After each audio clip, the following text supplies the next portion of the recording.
Welcome to the brand new show, Pours and Perspectives with Harry Dunn, a weekly show where we, and oftentimes guests, will unpack the week's most newsworthy stories, offer fresh perspectives and lively debate, and pair the conversation with a featured bourbon or spirit, tasting notes included. For listeners recommended 21 and older. But first, we have to talk about what are we sipping today.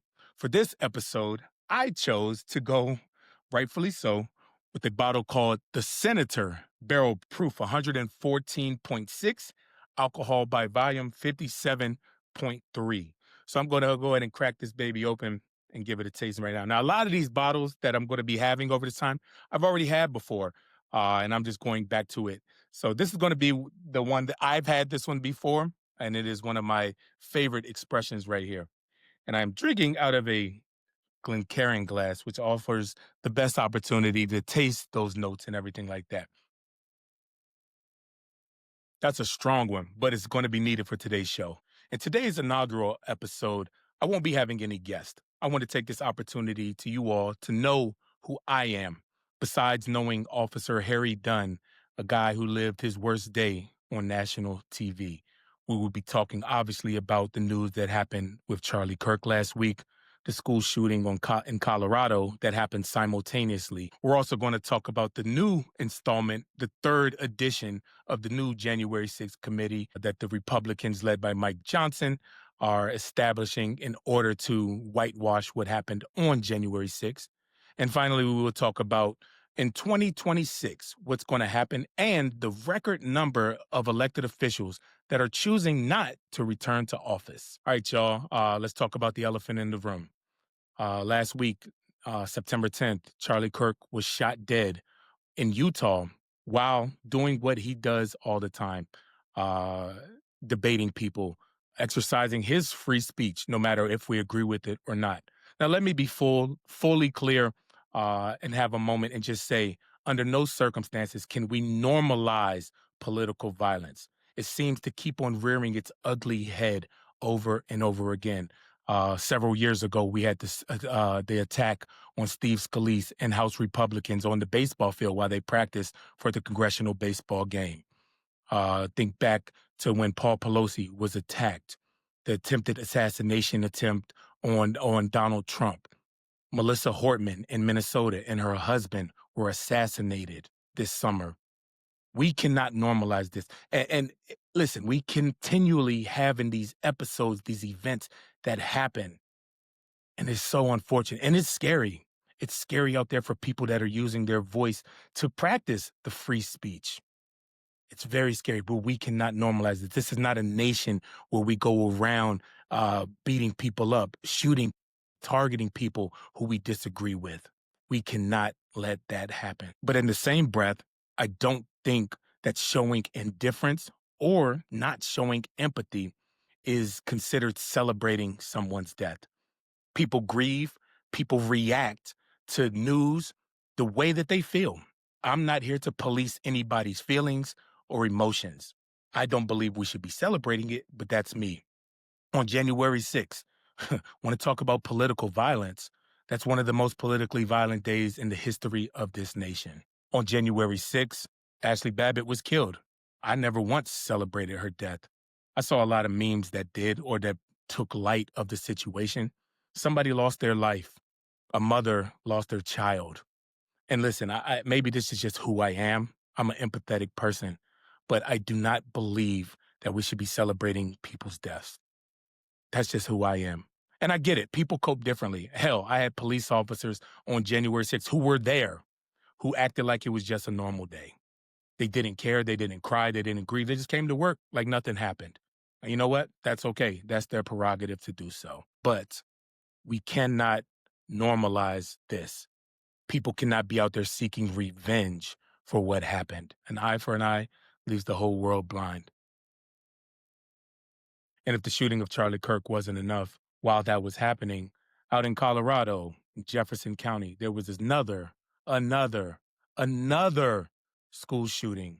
3 students were shot. 2 were shot by the suspect, and the suspect turned the gun on himself, and he later died. Listen, we can go through all the rhetoric again. It's not it's the guns and kids are dying. Kids are losing their lives to this pandemic of gun violence, and we don't seem to be caring enough or doing anything about it. When are we going to do something to protect our kids? Enough is enough. Listen, I'm a man of faith. I believe in thoughts and prayers, but there's actually an opportunity for policy change and reform. Common sense gun reform, red flag laws. Let's enforce them.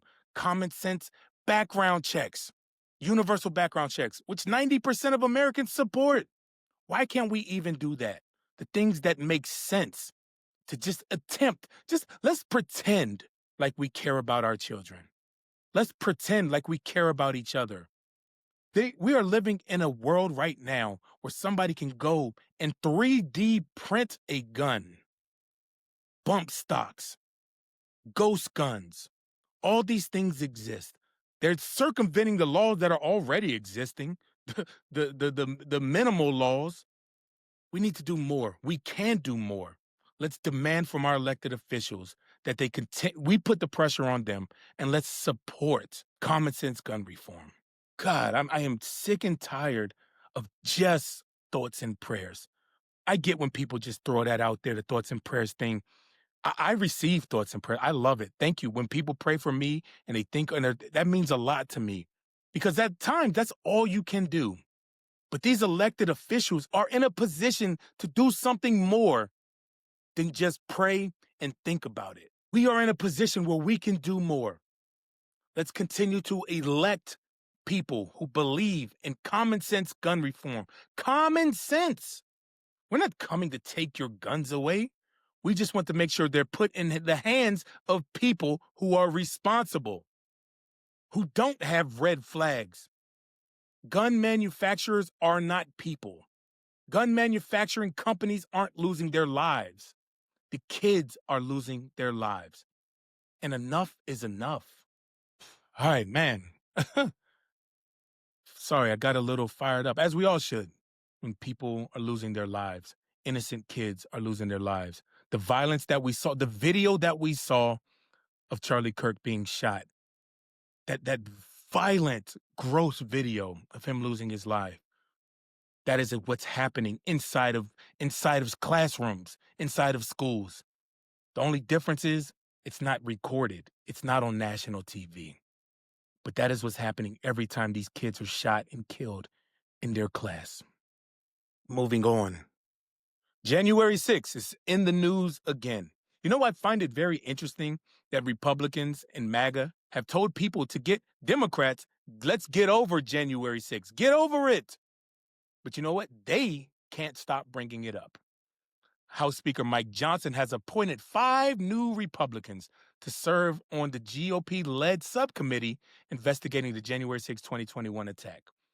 The chairman, Barry Loudermilk, will continue to be the leader of the probe, and the new Republicans joining him will be Republicans Morgan Griffith of Virginia, Clay Higgins of Louisiana, Troy Nehls of Texas, and Harriet Hagman of Wyoming.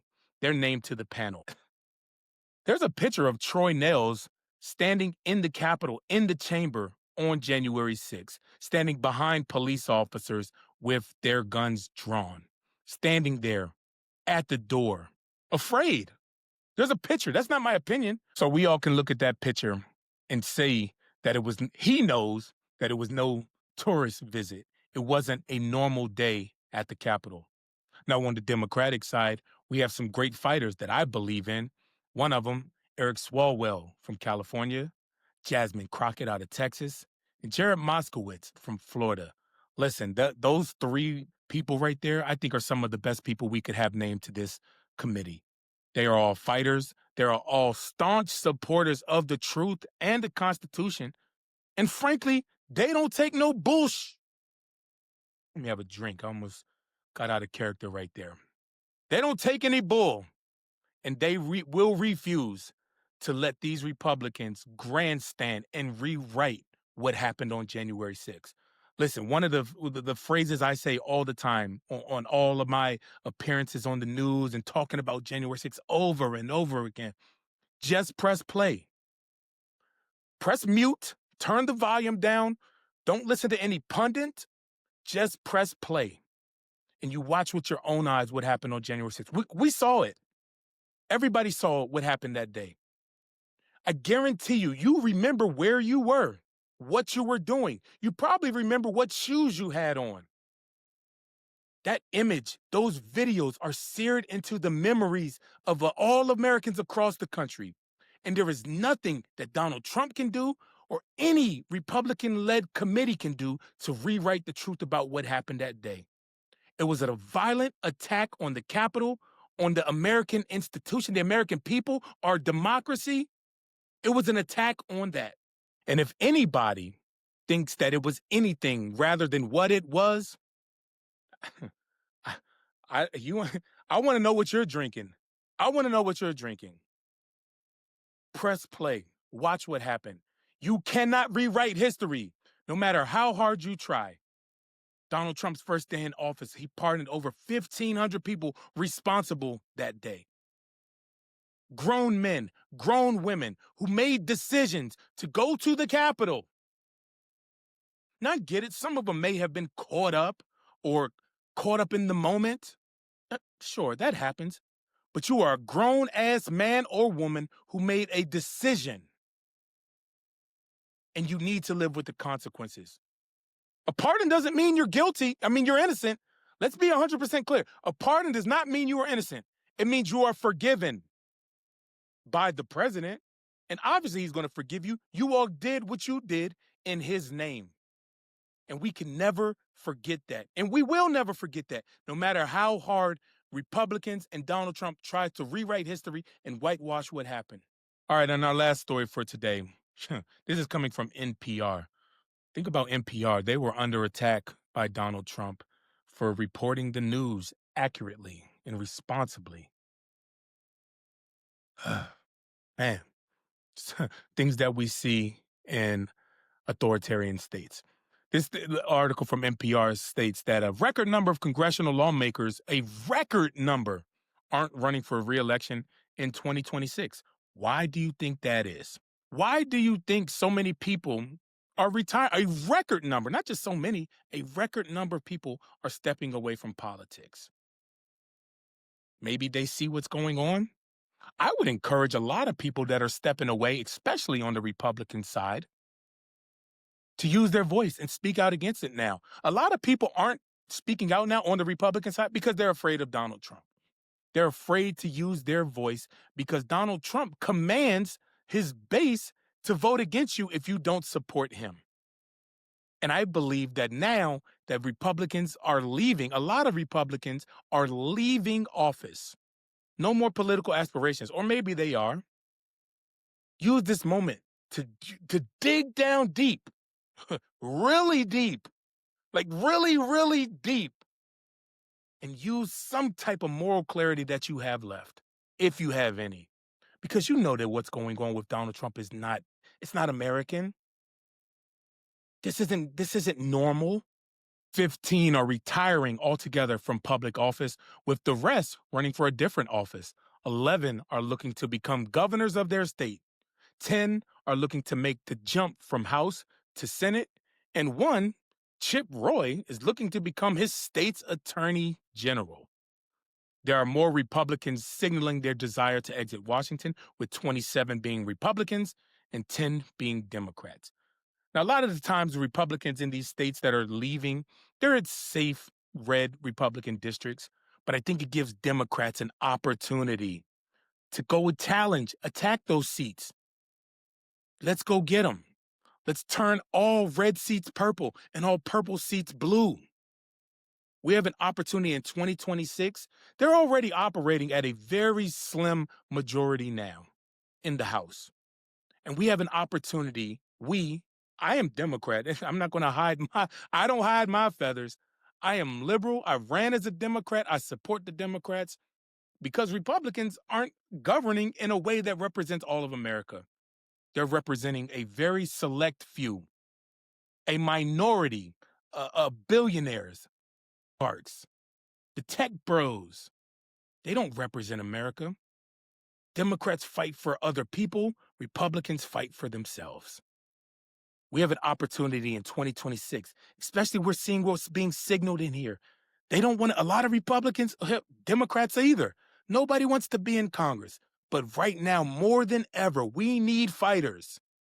Metaphorically speaking, I think it's important to put, especially in this day and age, put that disclaimer out there. Metaphorically speaking, we need fighters that will not back down, that will stand up and do what the people want to do. We are here to fight for the people. And when you can no longer stand up and do what the people want you to do, it is time for you to leave office, Democrat or Republican. Chuck Schumer, Hakeem Jeffries, Mike Johnson, Steve Scalise, it doesn't matter. When you are serving yourself or serving another elected official, bootlicking Donald Trump, carrying out his agenda instead of the agenda of the people in your districts that you represent, it is time for you to go. And our voters, we hold that power. Look into these representatives. Hold them accountable. The big, beautiful bill is going to harm a lot of people. It's going to harm a lot of people. Medicare recipients, Medicaid recipients, hospitals are being closed. SNAP benefits, kids are going to go to bed hungry. But we have the power in 2026 to do something about it. That's where they're cheating. That's where they're trying so hard to gain seats in Texas and Missouri. I was out in Missouri this weekend. They have some fighters out there, but they cannot do it without the people. Missouri holds a super majority in the state legislature out there. And I met some of the Democrats who were out there fighting their butts off. But they need some help. They need some help because Republicans, Donald Trump said he is entitled to more seats because he knows what's coming in 2026. And I want you all to stay motivated as hard as it is. As hard as it is. Listen, I got some more setups that I want to do with my show. I got some art that I'm going to add in the backgrounds. I'm going to have some shelves. I'm going to have some more bourbon, but it could not wait to get done. I had to jump on right now. I couldn't wait for the studio to get finished. It is important to meet this moment right now. Right now. And I'm asking all of you all to stay with me, stay in this fight. They want us to quit. They want us to believe that they got it in the bag. That's what they want. And they want us to believe it. So we will not resist. But we must keep on resisting. We must keep on fighting. We must keep looking forward to the future. Listen, I don't know if everything's going to be okay, but I do know that if we don't fight and we don't keep showing up, that everything will not be okay. Let's keep showing up. Let's keep fighting. Let's keep standing with each other, y'all. Thank you so much for joining me on this inaugural episode of Pours and Perspectives with Harry Dunn. In the coming weeks, like I said, we will be having guests. We will be having more topics, and more importantly, more bourbon. Thank you all. Let's stay in this, and I got your back. Thanks. Hey, y'all, it's Harry Dunn here, host of Pours and Perspectives, where we mix honest stories, bold opinions, and real talk about politics, society, and everything in between. Our conversations often delve into issues that can be overwhelming, stressful, sometimes even forcing people to turn to alcohol as a way to cope. If you need something to depend on, let's depend on each other. We believe in open, honest dialogue and supporting each other through tough times. In this space, we aim to explore the complexities of political and social issues while acknowledging how they impact our mental health and coping mechanisms. We want to foster understanding and community, sharing stories and perspectives that might resonate with those feeling overwhelmed and pressured. Join us for candid conversations, fresh perspectives, and a little bit of chaos. Just remember to consume alcohol responsibly and remember that you are not alone when facing life's challenges.